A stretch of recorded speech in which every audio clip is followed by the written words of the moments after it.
near Childers in Queensland. That's where we find the Resources Minister Keith Pitt on the side of the road for an election campaign yourself. What's going on there, Keith Pitt? Oh, not at all, Laura. I'm just out talking to constituents, as I try to do all the time. After 3 stints in quarantine and a 5-week lockdown and all the things we do in Canberra, it's good to be back in the electorate and talking to people and hearing their concerns. Well, it sounds like you're just happy to be out, even if you are on the side of the road. Now, Boris Johnson has said in the last couple of days that Glasgow has sounded the death knell for coal. Is that what you've been telling constituents? Well, that's not what I've said at all, and I've been very solid, as has the rest of the coalition government. The Commonwealth is not closing coal mines or coal-fired power stations. While these markets will continue to supply, those markets are strong and we expect them to extend out to about 2030.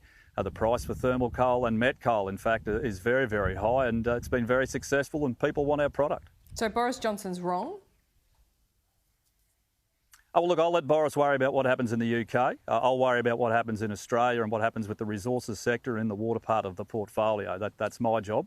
And we have said exactly what we're doing. We are delivering on our commitments. One of the few countries that have actually had substantial reductions in emissions, some 20%.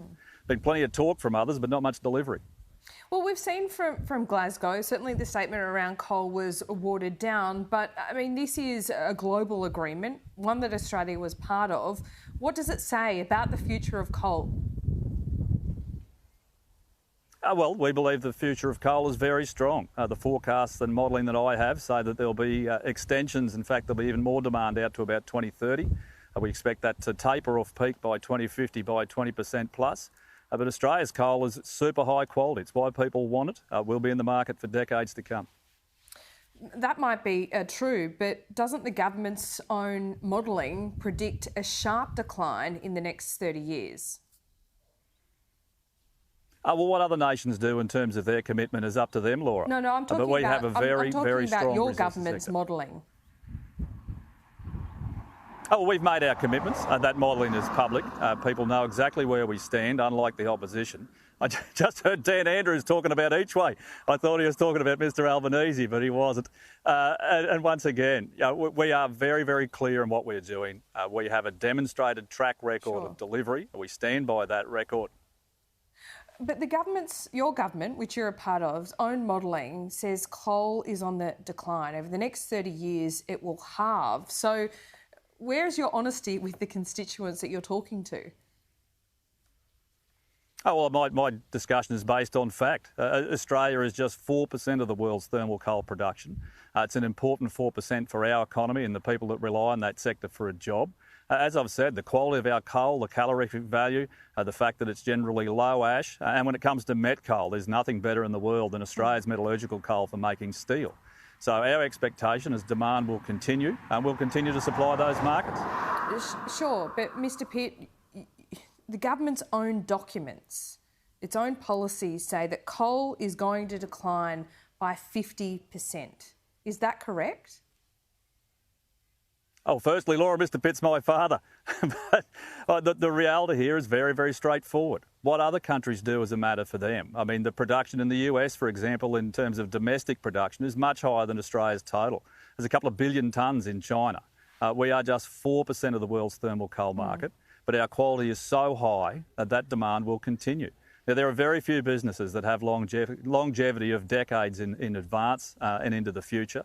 But our resources sector certainly does that. We'll continue to support our traditional industries. Yeah. We'll build new industries in the sector around critical minerals because it's good for our country. When I'm talking about 50%, I'm not talking about the world over. I'm talking about Australia, and the government, which you're a part of, has said, quote unquote, the modelling released just on Friday projects the output value of coal will fall by around 50% over the long run in all scenarios.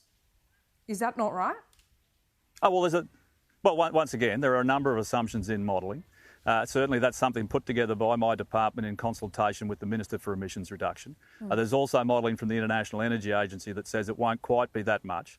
We also see stuff, well, it's not stuff, it's modelling from other businesses that are in the market that says demand will remain. And we have mines which are around for some decades. There's very strong supply. And whilst that demand remains, we'll be filling the market.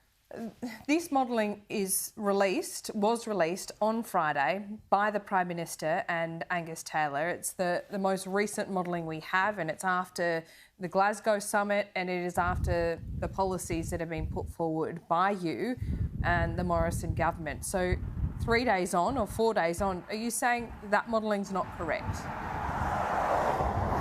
Well, modelling is modelling is modelling. It depends on what the inputs are, what assumptions are made. And if we're forecasting 30 years in advance, well, it's very dependent on what actually happens in that period of time. But my point so we've got very firm... This is your modelling, though. This is just 4 days old. This is modelling from your government that says coal will decline by 50%. We're about to go into an election campaign. Are you being honest with your constituents if this modelling is correct? Well, Laura, if the question is who do you trust, well, it's one you can look at our record, the record of delivery. We have done exactly what we said we would do. We've reduced emissions. We've maintained our traditional industries. In fact, they've expanded. They've had very profitable years in the last 12 months. And as the Minister for Resources, that's my job. I want to make sure those individuals remain employed, that we get more opportunities through critical minerals, and we continue to strengthen Australia's economy, not make it weaker. That wasn't my question. My question was whether this modelling is correct. Will coal decline in value in Australia by 50% in the next 30 years? If I had a crystal ball, Laura, I'd be on the winner at Caulfield on Saturday. What I know is that right now there is... the government's own modelling? No, not at all. What I'm saying is there is modelling which is done by a range of economists and others. The outcome of the modelling is dependent on what inputs and what assumptions you make. And right now we have significant demand. We expect that demand to continue, in fact, grow out to 2030 by around 2%. Now, it'll depend on what happens around the world, what commitments have been made that are actually delivered on by other nations. But as I've said very clearly, whilst there's a market for Australia's supply, we will fill that market because it's in the interests of our nation and the people who work in the resources sector, and it's how we pay for schools and roads and hospitals. Sure, but it declined by 50%, which is what you're predicting. I know modelling changes, we see that from Treasury every budget, but could it be worse than that? Well, it could be a whole lot better.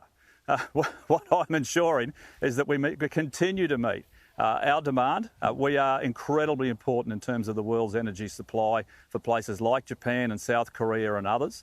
Without our logistical chain, without our mines and our supply of energy, their lights go out. It's the same in Australia. If you want the full experience, well, you can disconnect 6 out of 10 houses because 6 out of 10 are powered by coal for electricity. OK, so just one final question. How should we treat this modelling that your government has put out just a couple of days ago? Should we treat it as gospel? Should we, put it in the waste paper basket already? Well, every economist will tell you that modelling is based on assumptions. Our departments are no different. They make assumptions about what the modelling is. That's how they get an output. But my job is to ensure as many Australians as possible are employed. There's more than 30,000 available jobs in the sector right now in resources across Australia. I want to see those filled. I want Australians getting training. I want to see them taking those opportunities, the ability for them to pay their way and for their mortgages. And that's a good thing. We should celebrate the fact we've got such a strong sector.